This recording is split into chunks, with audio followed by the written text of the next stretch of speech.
Hi friends, it's librarian Laura again, and I'm here with another grab and go story time. Today we're going to be reading Stumpkin by Lucy Ruth Cummins. Before we start reading this story, I do want to do a hello song. Our song is going to be Hello Friends. You might have remembered it from last time, but I love the song so much we're going to do it again. All right. Now for those who haven't heard it, the song goes like this. Hello friends, hello friends, hello friends, it's time to say hello. Now there are some hand symbols that go with that song, so I'll sing it once through with the hand symbols, and then why don't you sing it with me? All right, are you ready? Hello friends, hello friends, hello friends, it's time to say hello. So the symbols that you use are American Sign Language. So we have hello, and then friends, which are two people giving each other a big hug, time, like you're tapping your watch, and say, which is like this curve with a J motion. All right, now that you kind of know the signs and you've heard the song one time, why don't you sing it with me? Are you ready? Here we go. Hello, friends. Hello, friends. Hello, friends. It's time to say hello. That was great. All right, now get ready for our story. Here we go. Time for Stumpkin.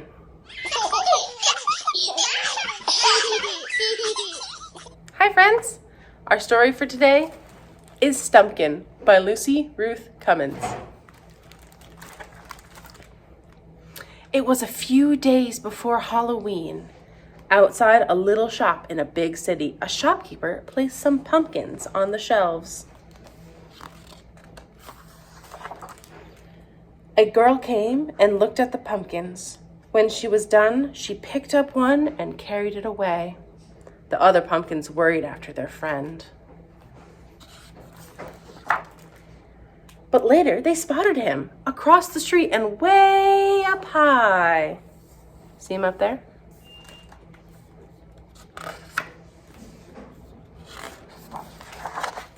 He was a jack-o'-lantern. Beneath his lovely stem, he now had two triangle eyes, a nose, and a giant toothy smile. He had a new home, a perch all to himself high above the street. What more could anyone want, thought the pumpkins. And they were thrilled for their friend, and thrilled that they too might one day be jack-o'-lanterns. They were all happily lost in thought, imagining themselves as jack-o'-lanterns, when one pumpkin realized something was very wrong.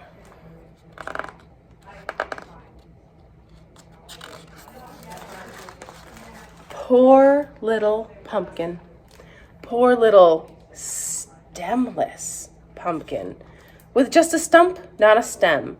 Poor little Stumpkin. Still, there were plenty of things to like about Stumpkin. He was a handsome pumpkin, as orange as a traffic cone. He was as big as a basketball and twice as round. Stem, schmem. Who knows? Some people might even prefer a stemless pumpkin. Days passed and more people came. Some pumpkins left. Some pumpkins stayed. It wasn't yet Halloween. There were still plenty of windowsills that needed jack-o'-lanterns. Who would be lucky enough to take home Stumpkin? As orange as an orange, as big as a basketball, round. He was very nearly the perfect pumpkin. Very nearly, truly. The next day, new people came, and the shopkeeper's cat settled on Stumpkin's smooth top. Then it happened. A brilliant baby chose Stumpkin until a bad dog ruined it, and the baby changed his mind.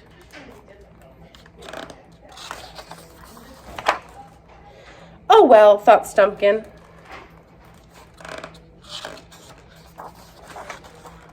It was the day of Halloween. There were still a few empty windows. 2 were left on the shopkeeper's shelf. A boy came, and when the boy left, Stumpkin remained. The gourd? Thought Stumpkin. I guess that's that. As Halloween night approached and the shop had closed, there were no more days left. The shopkeeper scooped up poor Stumpkin and carried him off.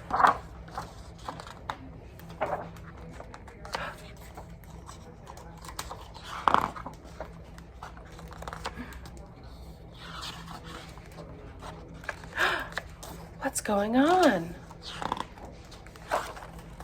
Stumpkin wouldn't be getting a window, and he wouldn't be getting a new home. He already had a home. And that made Stumpkin very, very happy. Thank you so much for joining me for our story time today. Now I'm gonna swing the camera around so it can record my hands, and we're gonna work on our craft for today. All right, see you real soon. All right, friends, I'm back, and now it's time to do our craft. So our book today was Stumpkin, so I thought it would be fun if we got a chance to paint our own little Stumpkin. So in your bag, you will have received a wooden pumpkin, some paint, a paintbrush, a little cup that has water in it, and this string, which we're going to be using to tie our pumpkin craft up so that we can hang it. So I want to show you some pumpkins that my friends made. So this pumpkin was made by one of my friends. And then here is another one. And finally, here's this one. Whoops. Let me get that all in frame for you. There you go. So you see, very, very different pumpkins, but all really fun ones.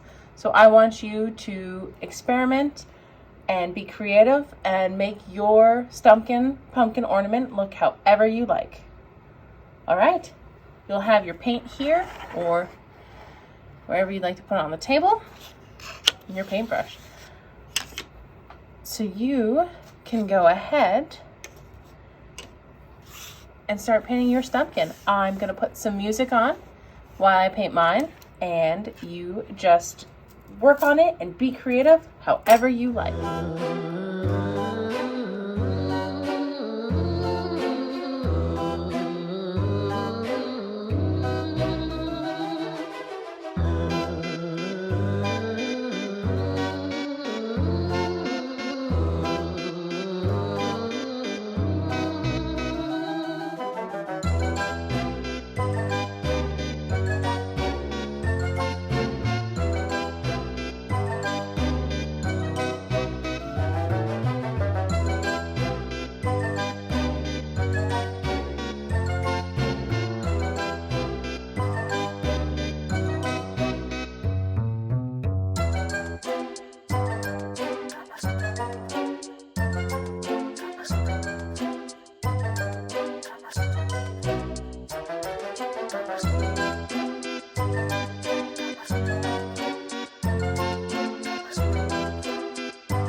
So friends, I am going to stop the music very briefly to bring you back to show you my pumpkin craft. Here is the pumpkin I decided to make, and I don't think I'm going to give him a mouth. I think I like him with just the two little eyes.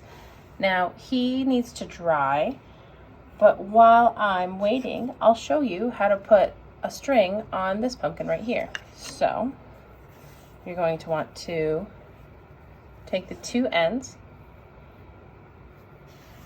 I'm actually going to move this one out because it's wet. Move this one in. Maybe you'll need a grown-up to help you with this. So you take the two ends, tie them together like that, and then you have like a loop. And then you're going to want to take this loop, slide it in, and then slide it through this other way. Oops. And now you have a pumpkin that will hang. Just like that, see? So maybe you want to hang this on your door, or maybe, you know, put on your mailbox for Halloween. But there you go. There is our pumpkin craft. Thank you so much for joining me today, and I will see you next month for our next Grab and Go story time. Bye-bye.